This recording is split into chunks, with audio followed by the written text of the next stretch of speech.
샬롬, 반갑습니다. 9월 13일 수요일 새벽 하나님께 올려드립니다.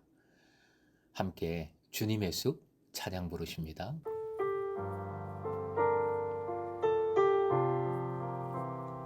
어느 날 문득 당신이 찾아온 푸르른 저 숲속에 평온하게 쉴 수 있는 곳을 찾아 당신이 지나온 이 거리는 언제나 낯설게 느껴 그 어디에도 평화 없네 참 평화 없네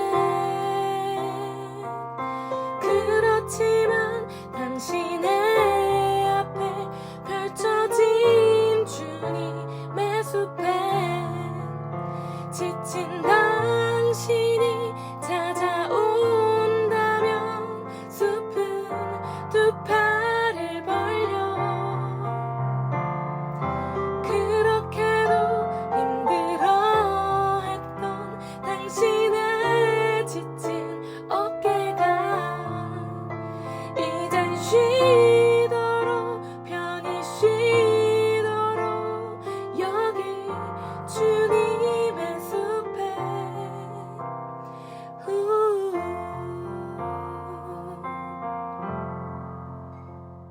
오늘 말씀 레위기 14장 33절에서 42절, 레위기 14장 33절부터 42절까지의 말씀입니다. 함께 읽겠습니다.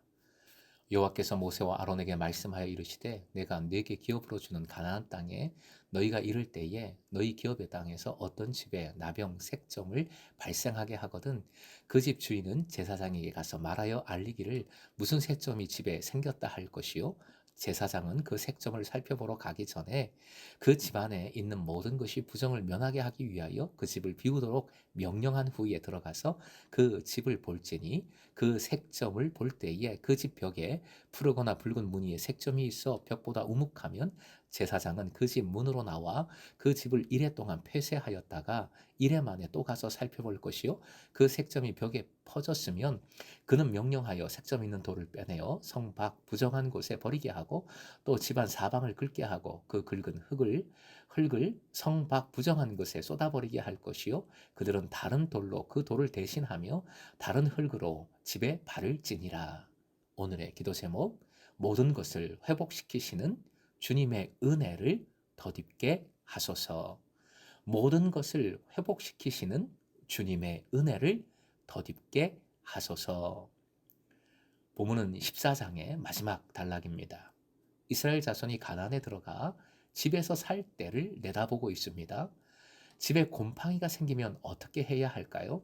필요에 따라 약간 수정된 부분이 있지만 따라야 할 절차는 규례는 앞서 오염된 물건에 대해 제시한 말씀과 사실상 같습니다. 집주인은 집안에 있는 다른 것들이 오염되지 않도록 집을 비운 다음 제사장을 불러서 조사하게 해야 했습니다. 문제가 발견되면 일주일을 기다려 두 번째 조사를 실시했습니다. 그 다음에 할 일은 제사장이 무엇을 보았느냐에 따라 달라지지요. 만일 그 색점이 퍼졌으면 오염된 부분의 돌을 빼내어 성 밖으로 내가고 집은 수리하고 전체를 회방죽으로 다시 발랐습니다. 오염된 물건을 필요 이상으로 제거하지 않도록 매우 주의했습니다. 문제를 최소화하고 가능하면 가족이 계속 집에 머물 수 있도록 최선을 다했던 것이죠. 이렇게 한 뒤 문제가 바로 잡혀 그것으로 마무리되기를 바랬습니다. 그러나 곰팡이가 다시 나타나면 더 심각한 조치를 취했습니다. 그 집을 부정하다고 선언하고 완전히 허물어 건축 자재를 성 밖 부정한 곳으로 내가야 했습니다. 다시 본문의 34절로 가봅니다. 내가 네게 기업으로 주는 가나안 땅에 너희가 이를 때에 라고 했습니다. 약속의 하나님께서 신실하게 이 약속을 이루실 겁니다. 대단한 소망의 말씀이지요. 우리가 왜 하나님을 신뢰해야 하는지를 잘 보여주는 말씀입니다. 그런데 바로 실망스러운 말씀, 당황스러운 말씀이 이어집니다. 하나님께서 기업으로 주신 그 땅에서 은혜로운 일만 가득한 것이 아니라 나병, 색점이 발생한다 합니다. 짜라트가 생긴다고 합니다. 가나안 땅 안에도 짜라트는 있습니다. 중요한 것은 하나님께서 우리를 하나님의 백성으로 삼으셨다는 사실입니다. 짜라트가 아니라 그 관계에, 은혜에 집중해야 합니다. 예수 그리스도를 통하여 값없이 주신 은혜에 집중해야 하는 것이지요. 이 은혜 속에서 우리는 건강할 수도 있고 병이 걸릴 수도 있습니다. 성공할 수도 있고 실패할 수도 있습니다. 온전한 믿음이 아니고서는 이런 것들을 인정할 수 없을 겁니다. 짜라트를, 실패를 인정할 수 없는 것이지요. 하지만 하나님께 중심을 둔 온전한 믿음이라면 예수 그리스도의 제자 되어 주님을 닮고 따르고 의지하고 순종하고자 하는 믿음이라면 힘들지만 어떤 상황에서도 그 믿음을 붙들고 주님만을 바라보며 살아갑니다. 예수님은 사역기간 내내 우리가 생각할 수 없는 일들을 하셨습니다. 상상할 수 없는 일들을 이루셨습니다. 부정한 사람들을 만지고 그들을 깨끗하게 하셨습니다.